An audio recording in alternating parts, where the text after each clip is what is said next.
એ પછી શોષણ કરીને પોષણ કરો તો એમાં કાંઈ નહીં, એની કરતાં ઝેર પીને મરી જવું. અશ્વ તો કે અશ્વ શક્તિ યશો બલ એ ઉર્જાનું પ્રતીક છે. એની પાસેથી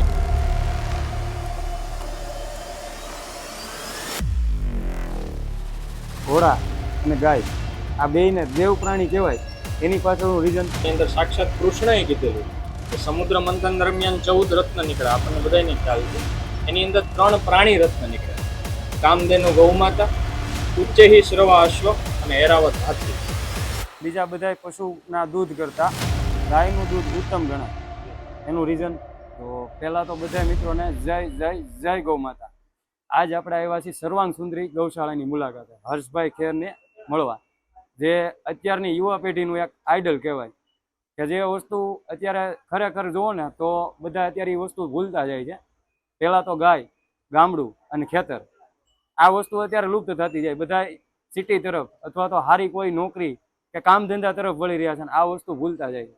એટલે મેન વાત તો એ છે કે હર્ષભાઈ જે અશ્વપાલન કરે છે, ગૌશાળામાં ગૌ સેવા કરે છે, અને આ જે કામ કરે છે એનું આપણે એક આમ કહો ને કે યુવા આઈડલ કે જે બીજા કોઈ અત્યારે હાલમાં નથી કોઈ કરતું, ભૂલતા જાય છે. તો આપણે એની મુલાકાત લેવા આવ્યા છીએ. તો હર્ષભાઈનો પહેલાં તો આપણે પરિચય કરાવીએ. આપણે હારે અત્યારે હર્ષભાઈ ઉપસ્થિત છે. યા દેવી સર્વભૂતેષુ બુદ્ધિરૂપેણ સંસ્થિતા નમસ્તસ્યૈ નમસ્તસ્યૈ નમસ્તસ્યૈ નમો નમઃ.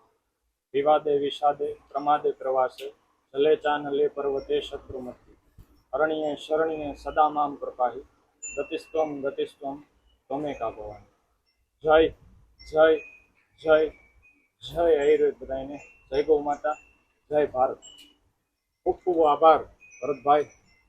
અનંત ઉર્જા જેટલા ગાયો ઉપર, અશ્વો ઉપર પોડકાસ્ટ ઉતરશે એટલી જ આ યુવા પેઢી સુધરશે. અને આની અંદર મારું કાંઈ નથી, ઓકાત બહારની આ બધી વસ્તુ છે. આપણે એમને નહીં, એ આપણને સાચવે છે. એટલે આ પોડકાસ્ટમાં હું જે કાંઈ બોલીશ એ ઋષિઓએ શીખવાડેલું અને ઋષિઓની ઉર્જાથી ઊભા થયેલા એક યુવાનના શબ્દો બોલશે. એટલે 1% એ મારું છે આની અંદર એવું કાંઈ સમજવું નહીં. અને હું પણ સતત ને નિરંતર એક જ પ્રયાસ કરું છું કે જ્યાં ક્યાંય એવું મને તરત લાગે કે આની અંદર હું કરું છું એવું આવે છે, અહમ આવે છે, હું આવવા લાગે, તો વળી પાછું હું એમની પાસે ફરીને જાઉં કે આ અહમને ભાંગો. કારણ કે ક્ષણિક છે, ન કિંચિત શાશ્વતમ, નથિંગ ઇઝ પરમનન્ટ.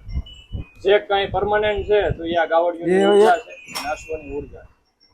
એટલે ખૂબ ખૂબ આભાર ભરતભાઈ. તો આજનો પોડકાસ્ટ શરૂઆત કરીએ એ પહેલાં હર્ષભાઈનું ટૂંકમાં પરિચય લઈએ કે હર્ષભાઈ કોણ છે, એટલે મતલબ ક્યાંથી છે. જે કોઈના મનમાં પ્રશ્ન છે કે હર્ષભાઈનું ગામ, હર્ષભાઈ ક્યાં અભ્યાસક્રમ પૂરો કર્યો, એટલે આપણે થોડો ટૂંકમાં એનો પરિચય લઈએ. મૂળ વતન મારું સુરેન્દ્રનગર ખોડું ગામ. મારો જન્મ ભાવનગરમાં થયેલો છે. નાનપણમાં પહેલા ધોરણ સુધી ભણતર ભાવનગર, પછી બીજા ધોરણથી સુરેન્દ્રનગર આવવાનું થયું, અને 10મું 12મું સાયન્સ સુરેન્દ્રનગર મેં પતાવ્યું. અલ્ટ્રાવિઝન નામની સ્કૂલ છે ત્યાં. પછી નીટ એક્ઝામ આપી, બોલવું છે. પછી નીટ એક્ઝામ આપી, મેરિટ પ્રમાણે અહીંયા ગાંધીનગર એડમિશન લીધું, અને કચરો થઈ ગયા હતા. નીટ એક્ઝામ આપી ત્યારે તો આંખુએ બોજા ચડેલા હોય, નીંદર પૂરી ન થઈ હોય, પણ છેલ્લે ભગવાને માતાજી લાજ રાખી અને અંતે મેરિટમાં આપણને એટલી સારી કોલેજ મળી કે ગવર્મેન્ટ કોલેજ, જેની અંદર કોઈ આપણે ફીસ ન ભરવાની હોય. મારો ટોટલ ખર્ચો સરકાર ઉપાડે. 25 લાખ રૂપિયા થાય BMSમાં ડિગ્રી લેવા માટે, ટોટલી ગવર્મેન્ટ. એના બાદ જે કંઈ આ કાર્યક્રમ શરૂ કર્યો છે આપ સૌ, આજ મારો પરિચય છે. અને આ લોકોને કારણે હું છું, કારણે કોઈ નથી. આ ખાસ તો હર્ષભાઈ, આપણો પહેલો સવાલ એ છે કે તમે જે દરેક વિડીયોમાં તમે જે બોલો છો કે ભાઈ અનંત ઉર્જા અને જય જય જય ગૌ માતા, અને જે અનંત ઉર્જા કહો છો કે અનંત અનંત ને અનંત ઉર્જા, તો આ વસ્તુની પાછળનું મિનિંગ, એનો ખરા અર્થમાં શું એનો અર્થ થાય? તો જેનો કોઈ અંત નથી એટલે અનંત. અંતની આગળ અ લાગે ત્યારે અનંત, એટલે જે જેને આપણે અનબીટેબલ કહીએ અથવા તો અનલિમિટેડ કહીએ કે જેનો કોઈ અંત નથી ને ઉર્જા એટલે એનર્જી, ઓરા અથવા તો કોઈ શક્તિ, દેવી શક્તિ. તો આપણી અંદર અનંત ઉર્જા કોઈ દિવસ ન હોય. મનુષ્ય કદાચ આ કોઈ સિદ્ધ પુરુષ હોય તો એની અંદર ઉર્જા હોય છે, પણ આ સાક્ષાત જે દેવી રત્નો છે, આ ગાય, આ ઘોડા, આમની અંદર અનંત ઉર્જા છે. અથવા તો ઔષધિઓમાં જોઈએ તો આમળા છે, પારિજાત છે, શંખ પુષ્પી છે, બ્રાહ્મી છે, આ બધી અનંત ઉર્જા વાળી ઔષધિઓ કે જેની અંદર એટલી ઉર્જા ફૂટી ફૂટીને પડી છે કે એ અનલિમિટેડ છે, એનો કોઈ અંત નથી. પણ ક્યાંક ને ક્યાંક આપણે એવું માનતા હોય કે હું બહુ શક્તિશાળી અથવા તો મારામાં બહુ ઉર્જા, તો એ કદાચ હોઈ શકે, ક્ષણિક ઉર્જા હોઈ શકે, પણ અનંત નો. અનંત ઇઝ અનલિમિટેડ પોઝિટિવ ઓરા અથવા અનલિમિટેડ પોઝિટિવ એનર્જી. એ આવા દેવ પ્રાણી અથવા તો દૈવી ઔષધિની અંદર હોય, અથવા તો કોઈ સિદ્ધ પુરુષ, મહર્ષિ, મહાપુરુષ, આચાર્યની અંદર હોય છે. એ અનંત ઉર્જા બોલો ને તોય આનંદ આવી જાય. એકવાર બોલો બધા જોતા જોતા, અનંત ઉર્જા. હર્ષભાઈ, બધાય પશુઓમાં ઘોડા અને ગાય આ બેયને દેવ પ્રાણી કહેવાય. એની પાછળનું રીઝન કે એને બેને જ કેમ દેવ પ્રાણી? બાકી તો ભેંસ છે, ઘણા હરણ છે, ઘણા એવા પ્રાણી પક્ષીઓ છે કે જેને આમાં મતલબ સેમ આની જેમ જ છે, પણ તોય દેવ પ્રાણીમાં આ બે ના નામ આવે. એનું કારણ દેવ પ્રાણી ભરતભાઈ 3 છે. શ્રીમદ ભગવદ્ ગીતા 9મો અથવા 10મો અધ્યાય છે, એની અંદર સાક્ષાત કૃષ્ણએ કીધેલું છે કે સમુદ્ર મંથન દરમિયાન 14 રત્ન નીકળ્યા, આપણને બધાને ખ્યાલ છે.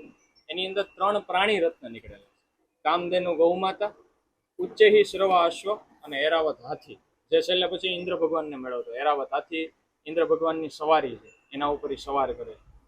એટલે પ્રાણી રત્ન એના માટે, કારણ કે આ કંઈક વિશિષ્ટ છે. આ જીવ નથી, આ ખાલી આપણે જેને જનાવર કહી દઈએ તો આ માત્ર જનાવર નથી. આ સૃષ્ટિના કલ્યાણ માટે પ્રભુએ બનાવેલા જીવ છે, કે આ હશે ને તો સૃષ્ટિનું કલ્યાણ થશે આપોઆપ. અશ્વ તો કે અશ્વ શક્તિ યશો બલ, એ ઉર્જાનું પ્રતીક છે. એની પાસેથી સવારીના મોહ ન હોય, એની પાસેથી નચાવડાવવાના મોહ ન હોય, એને હેરાન કરવાના મોહ ન હોય. ફોટા, સ્નેપચેટ, ઇન્સ્ટાગ્રામની સ્ટોરી, આ બધી બાજુની વસ્તુ. પણ જીવનમાં આજે હું આઈટી ફિલ્ડમાં કામ કરતો હોય, 8-8 કલાક કોમ્પ્યુટર સામે બેહવાનું રહેતું હોય, અને પછી સાયટિકાનો પ્રોબ્લેમ થઈ જાય, ત્યારે જે ઉર્જા જોઈએ ને, તો એ ઉર્જા માટે આપણે અશ્વ ને ગાય પાસે જવું. એટલે ભરતભાઈ, દેવ પ્રાણી ક્યારે કહીએ ગાય કે જ્યારે એ સમાજ માટે એ કંઈક કરતા હોય. પોતાનામાં તો એ પરિપૂર્ણ પક્વ હોય, એની પાસે બધું હોય, કુબેરના ધન છે. આ 500ની નોટો, આઈફોન, કેમેરા એને કાંઈ ન લાગે, તુચ્છ વસ્તુ. કુબેરના ધન લઈને બેઠા છે. અને જ્યારે એ જગત કલ્યાણ નહીં આપે, સતત આપતા જ રહે, કઈ લેવાની અપેક્ષા ન રાખે, ત્યારે એને તમે દેવી પ્રાણી કહીએ. ઠીક છે, ઘણા બધા એવા જીવ છે, જનાવર છે, જે સૃષ્ટિમાં રહે છે, પણ એ સૃષ્ટિ માટે કઈ કાર્ય ન કરી. પણ એ ગાય એવી છે, અશ્વ એવા છે, હાથી એવા છે કે જે જ્યાં ઊભા હોય ને તો આજુબાજુનું વાતાવરણ પવિત્ર કરે. એની ઉર્જા જેટલી છે, અનંત ઉર્જા. અને એના માટે દેવી પ્રાણી છે, દેવ પ્રાણી છે. આપણા જે દેવતાઓ છે, સૂર્યનારાયણ છે, તો સૂર્યનારાયણ આપણી પાસે કઈ લે? કોઈ દિવસ ન લે ને. એ તો શું કરે? આપે, ઉગે, આપે, સૃષ્ટિને આપે, કોઈ દિવસ લે નહીં ક્યારે. સેમ આ દેવી પ્રાણીઓ ક્યારે આપણી પાસે કઈ લે નહીં, આપણને હર હંમેશા આપે. આર્થિક રૂપથી મજબૂત કરે, એટલે કે પૈસા આપે, તમને નામ ખ્યાતિ આપે, સમાજમાં યશ આપે, એ બધું આપવા માટે બેઠા છે. અને એટલે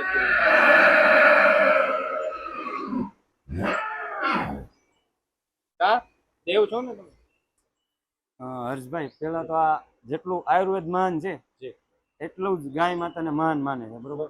તો આયુર્વેદ અને ગૌ માતા, આ બે ના મતલબ નામ આપણે લેવા જઈએ તો જેટલું આયુર્વેદિક મહાન છે, તો ગાય માતાને એટલું જ માન છે. તો આનું મતલબ મિનિંગ, એનું પાછળનું કારણ આપણું સ્વાસ્થ્ય ટકાવનારું છે.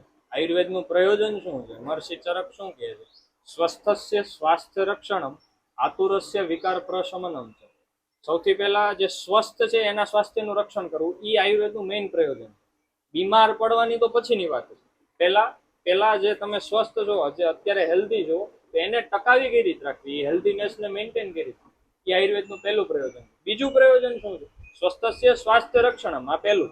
બીજું આતુર એટલે રોગી, જેની અંદર કંઈક ને કંઈક રોગ ઘર કરી ગયો, તો આતુરસ્ય વિકાર પ્રશમનમ છે. એનો જે વિકાર છે એનું પ્રશમન એટલે એ ઓછો કરવો, એ આપણું પછીનું પ્રયોજન. પહેલા આ પ્રયોજન.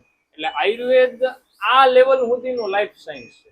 આયુષ વેદ ઇતિ આયુર્વેદ, જે લાઈફ વિશે જે આપણને જણાવે કે કેવું જીવવું, કેવી રીતે જીવવું, ક્યારે ઉઠવું, ક્યારે બેસવું, કઈ ઋતુમાં શું ખાવું, કઈ ઋતુમાં કેવી રીતનું આચરણ હોવું જોઈએ, વિહાર હોવો જોઈએ, કેટલો વ્યાયામ કરવો, અગ્નિનું કેવી રીતે ધ્યાન રાખવું, જીવન કેવી રીતે જીવવું ને એ આખું આયુર્વેદ શીખવાડે. તો એ તો મહાન છે જ. અને અથર્વવેદનો ઉપવેદ છે. એટલે જ્યારે વેદ સ્વયં સાક્ષાત ભગવાનના મુખારવિંદમાંથી નીકળેલા ચારેય વેદો છે, યજુર્વેદ, ઋગ્વેદ, સામવેદ અને અથર્વવેદ. તો અથર્વવેદનો ઉપવેદ એટલે આયુર્વેદ આખો અથર્વવેદનો જ ભાગ છે.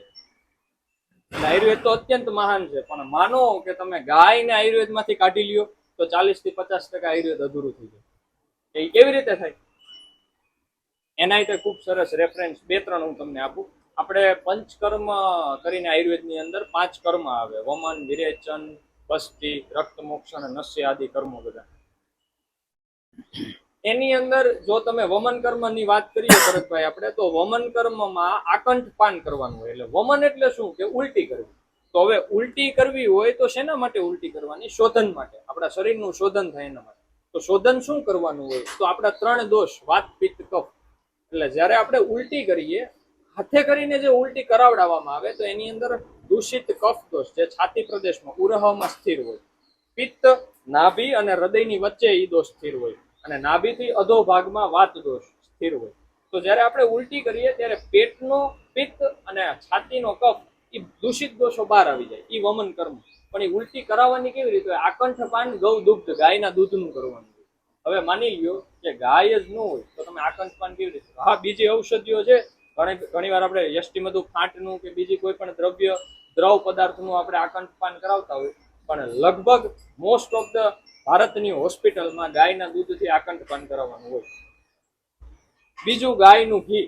આપણે આયુર્વેદમાં કેટલા બધા એવા ચૂર્ણ છે, જેમ કે સીતોપલાદી ચૂર્ણ, તો કે ગાયના ઘી હારે ચાટીને લેવાનું. જેમ કે બ્રાહ્મી ઘૃત, શંખપુષ્પી ઘૃત, આ મેદ્ય ઘૃત છે. આ બુદ્ધિનું વર્ધન કરે. અને ઘી કેવી રીતે આયુર્વેદમાં યુઝ કરવાનું હોય એનું ભરતભાઈ ખાસ એક ટૂંકમાં ઉદાહરણ આપું. જ્યારે નોર્મલ આપણે ઘી ખાઈએ ગાયનું ત્યારે તો અત્યંત લાભ છે, પણ ઘી એક એવી વસ્તુ છે કે જે શરીરના સેલમાં સૂક્ષ્મ ઊંડા ઉતરે. એટલે કોઈ પણ આ જે રોગ હોય, જેમ કે મને ન્યુરોલોજીકલ કંઈ પણ કોઈ પ્રશ્ન છે, કંઈ પણ ડિફેક્ટ છે, અથવા તો ઉન્માદ અપસ્માર, એપિલેપ્સી જેને આપણે કહીએ, કે જ્યારે બાળક માનસિક રીતે નબળું જન્મે, એનું મેઇન કારણ આજનું જે કાંઈ જંક ફૂડ છે, અથવા તો આજની જે કાંઈ લાઈફસ્ટાઈલ છે, અથવા તો 4 દિવાલ, સિમેન્ટની દિવાલ વચ્ચે જીવવું, ચોખ્ખી હવા ન લેવી, અને બંધ કમરામાં જ્યારે બાળક મોટું થયું ત્યારે એનો મગજનો વિકાસ ન થાય. તો હવે આવી કન્ડિશનમાં પુરાણ ઘૃતનો ઉલ્લેખ છે કે 5 વર્ષ 10 વર્ષ જૂનું ગાયનું ઘી. અને એ પણ જ્યારે એની અંદર જ્યારે પછી શંખપુષ્પી, બ્રાહ્મી જેવી દિવ્ય ઔષધિ સિદ્ધ કરેલી હોય. એટલે આ લેવલ સુધીનું ગાયનું મહત્વ છે આયુર્વેદ હારે. એટલે બંને મહાન છે, આની અંદર કોઈ શંકા નથી. હર્ષભાઈ, બીજા બધાય પશુના દૂધ કરતા ગાયનું દૂધ ઉત્તમ ગણાય. એનું રીઝન કે બીજા બધા જે દૂધ તો બધાય પશુ આપે છે, પણ મેન વસ્તુ છે કે મહત્વ ગાયના દૂધનું છે. તો એના વિશે વિસ્તારથી સમજાવો. ભરતભાઈ, મહર્ષિ વાગ્ભટ્ટે અષ્ટાંગ હૃદયમાં 4થા અધ્યાયમાં દ્રવ દ્રવ્ય વિજ્ઞાની અધ્યાય, જો તમે સક્ષમ હોય, 300-400 રૂપિયા તમારા ખીચામાં પડ્યા હોય, તો આજે જ અષ્ટાંગ હૃદય એક ઓર્ડર કરી લો. મહર્ષિ વાગ્ભટ્ટ ઋષિએ 1500 વર્ષ પહેલા ધગધગતા તેજ હારે આ સંહિતા લખી છે, અને ચરક સંહિતા અને સુશ્રુત સંહિતાનો સાર ભાગ રૂપે લખી છે.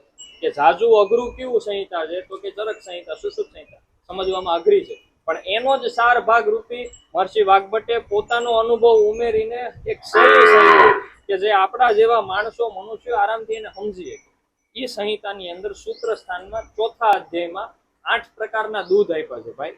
અને એમાંથી ગાયનું દૂધ સૌથી શ્રેષ્ઠ કીધું છે. કે કયા 8 પ્રકારના દૂધ આપ્યા છે?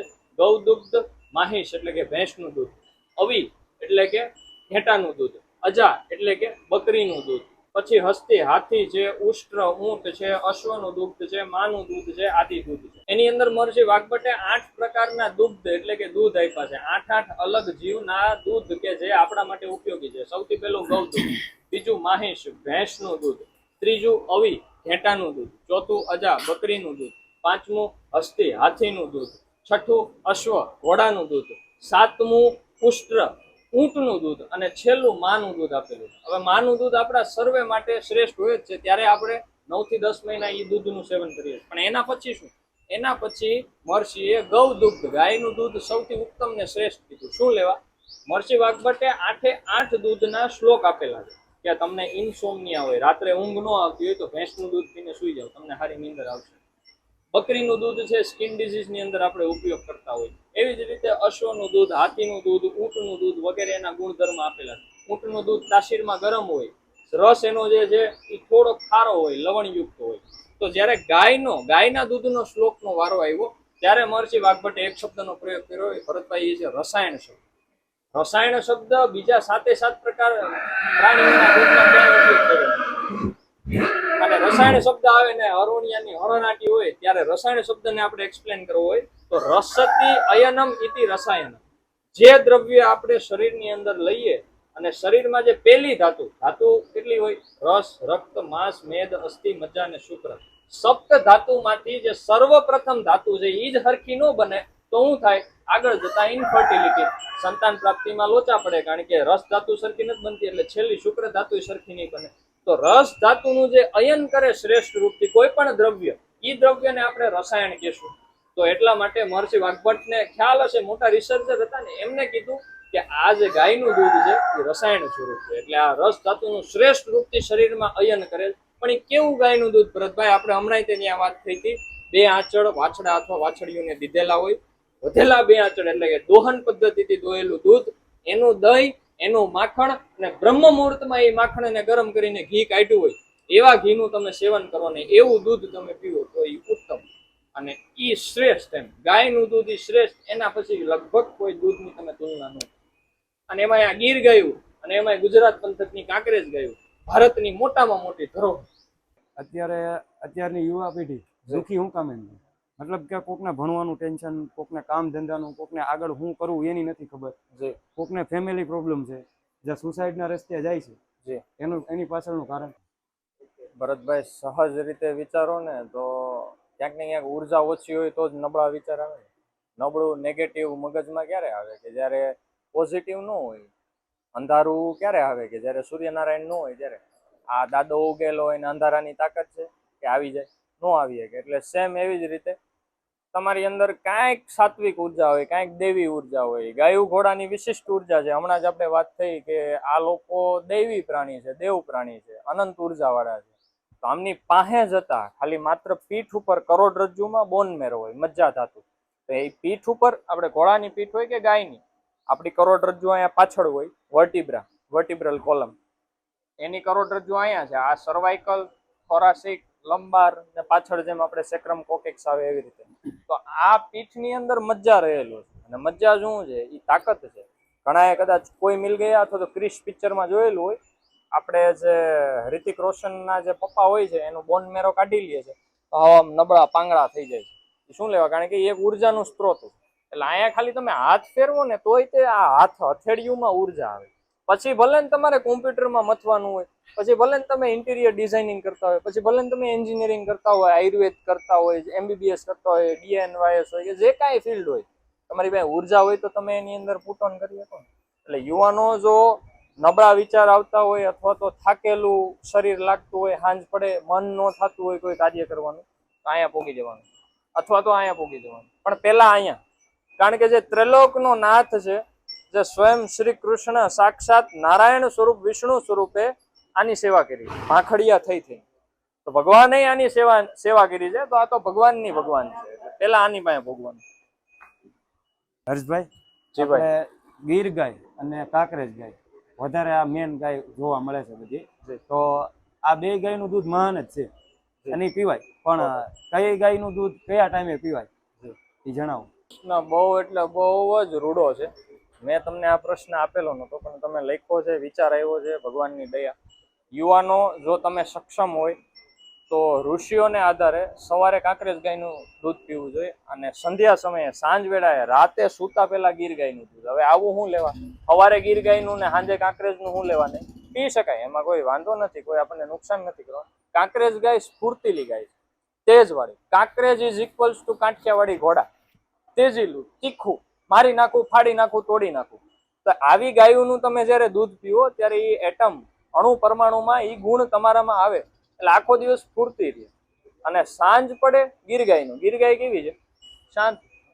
એને કોઈ બહુ જાજી ઝંઝટ ન હોય, એને કોઈથી કંઈ આમ આમ એટલું તેજ ન હોય, શાંત હોય. એ ભગવાનમાં તલ્લીન હોય, કાંકરેજ તલ્લીન હોય, પણ આ કંઈક એ પ્રમાણેની શાંત ગાય. તો જ્યારે શાંતિદાન જોતું છે, જ્યારે આપણે ભરતભાઈ રાત્રે સૂઈ જવું છે, મોબાઈલને બાજુમાં મૂકીને, જે કોઈને ઇન્સોમનિયાનો પ્રોબ્લેમ હોય, તમે ભેંસના દૂધ કરતા તે રાત્રે ગાયનું દૂધ પીવો ને તો બહુ સારી નીંદર આવશે. અને એમાં ખાસ ગીર ગાયનું. પણ કેવું દૂધ? આપણે પહેલાંય રિપીટ કર્યું હતું ને અત્યારે હું રિપીટ કરું છું. 2 આંચળ વાછડી અથવા વાછડાને દીધેલા હોય, વધેલા 2 આંચળનું દૂધ સરખી રીતે, જેને દોતા સારું આવડતું હોય એને દોયેલું હોય, દહીં મેળવીને દહીં કરો, માખણ, અને સવારે બ્રહ્મ મુહૂર્તમાં એ માખણને ગરમ કરીને ઘી કાઢેલું હોય, અને જે કાંઈ દૂધ હોય અથવા તો ઘી હોય, ગાયનું દૂધ ને ઘી બે સમાન માત્રામાં એટલું જ મહત્વ ધરાવે છે. તો આ બંનેનું સેવન કરવું હોય તો આવી રીતે શોષણ કર્યા વગર આ શરીરનું પોષણ, એને પોષણ દેવાનું ને આપણે પોષણ લેવાનું. એનું શોષણ કરીને આપણું પોષણ એ વ્યાજબી નથી. એટલે દૂધ કંઈક આ પ્રકારે આ સમયે, કાંકરેજ ગાયનું સવારે, ગીર ગાયનું સાંજે. ગીર ગાય અને કાંકરેજ ગાય, 2 ગાયના દૂધ પીવાથી એમાં જે વિટામિન મળે છે, ઘણા ડૉક્ટર એવું કહે કે ઈંડા ખાવ તો એમાંથી આ વિટામિન મળે, માછલી ખાવ તો આ વિટામિન મળે. તો ગાયના દૂધમાં એવા કેટલા વિટામિન મળે છે કે જે ગાયનું દૂધ પીવો એટલે એ વિટામિન તમને 110% એમાંથી મળે? આનો જવાબ હું પ્રેક્ટિકલી આપું. આ વાછડી 3 મહિનાની છે. આ તમે એની ચામડી, આ ઝાલર જુઓ, આ લબડે, આ બધું દૂધ છે. આમાં તમે વિટામિન કયો, B12 કયો, કેલ્શિયમ કયો, બધું આમાં આવી જાય. એટલે 2 આંચળનું દૂધ એટલું પૌષ્ટિક છે કે જ્યારે એનું બચ્ચું ધરાય ને ત્યારે માં અત્યંત રાજી હોય, અત્યંત ખુશ હોય કે આ લોકો મારી વાછડી વાછડાનું શોષણ નથી કરતા, એને ધરવે છે ને પછી દૂધ લે છે. તો માં રાજી હોય. માં જ્યારે રાજી થાય ને ત્યારે શું થાય? મગજમાંથી ઓક્સિટોસિન હોર્મોન છોડે. ઓક્સિટોસિન હોર્મોન લવ હોર્મોન જે બધાને ખ્યાલ છે, પણ ઓક્સિટોસિન હોર્મોન રિલીઝિંગ હોર્મોન. માતાઓ બહેનોમાં જ્યારે માસિક આવે, મેન્સિસ પીરિયડ્સ, ત્યારે એ જે પીરિયડ્સ બહાર નીકળવું એ ઓક્સિટોસિન હોર્મોનનું કામ છે. જ્યારે ક્યારેય આપણે બાળકનો જન્મ થતો હોય એ ઓક્સિટોસિનનું કાર્ય છે. ઓક્સિટોસિન રિલીઝિંગ હોર્મોન છે. કાંઈ પણ શરીરથી બહાર કાઢવું હોય ત્યારે ઓક્સિટોસિન હોર્મોનની જરૂર પડે. તો ઓક્સિટોસિન હોર્મોન ગાય આપોઆપ પોતાના મગજમાંથી આંચળ સુધી છોડે એની વાછડી માટે. હવે જો દોહન પદ્ધતિએ દોવાતું દૂધ હોય તો એક બાજુ વાછડી ધાવતી હોય ને એક બાજુ આપણે દૂધ દોતા હોય, તો જે ઓક્સિટોસિન હોર્મોન ગાયે પોતાની વાછડી માટે છોડેલો હોય, સેમ ઓક્સિટોસિન હોર્મોન આપણે દોતી વખતે આપણા દૂધમાં આવી જાય. એટલે અત્યંત મહત્વપૂર્ણ. એમાં તમે તમામ વિટામિન 1 થી લઈને 10 સુધી, 12 સુધી એ લઈ લ્યો, કેલ્શિયમ લઈ લ્યો, B12 લઈ લ્યો, ટોટલ વસ્તુ. ગાયનું દૂધ પૂર્ણ આહાર છે. અને એ તમારે જોવું હોય ભાઈ તો જે 7 પેઢીથી ગાયું રાખે છે એ યુવાનોને નજરે એકવાર જોઈ લેવાનું. એની હાઇટ અલગ હશે, એની બોડી અલગ હશે, એની ઇમ્યુનિટી અલગ હશે, એનામાં કાંઈ ખૂટતું નહીં હોય. અને એ કોઈ એવા વ્યક્તિઓ જોવા ન મળતા હોય, તમારે રૂબરૂ ગાયમાં જ જોવું હોય તો આ હિરણ વાછડી છે ભરતભાઈ, આને અત્યારે 3 મહિના થયા છે. આ અત્યારે જો હું રાંડવું ખોલી નાખું તો આપણે અત્યારે લગભગ 15 જણા ઊભા છે, એકઈના હાથમાં ન આવે એટલી કૂદે. અને એનાથી વધારે લાઈવ એક્સપેરિમેન્ટ કરવું હોય તો એક ભેંસની પાડી લેવાની અને એક ગાયની વાછડી લેવાની, ખુલ્લા મેદાનમાં બેયને ખુલ્લા મૂકવાના. પાડી ઊભી વાગોળ છે, કારણ કે એનો એ ગુણધર્મ છે, એનામાં ચપળતા ન હોય. પણ આ વાછડી રહી ને ઊભી કૂદકા મારે, ફૂટે ઉર્જા. એટલે વિટામિન, કેલ્શિયમ, B12 થી ભરપૂર, પ્રોટીનથી ભરપૂર સોર્સ ગાયનું દૂધ છે. પણ કેવું? 2 આંચળ એને ધવડાવેલું હોય ને વધેલા 2 આંચળોનું જે આપણે લીધું હોય તો એની અંદર પાકા રૂપમાં વિટામિન, કેલ્શિયમ, પ્રોટીન હોય. બાકી તો એ પછી શોષણ કરીને પોષણ કરો તો એમાં કાંઈ નહીં હોય. એની કરતાં ઝેર પીને મરી જવું.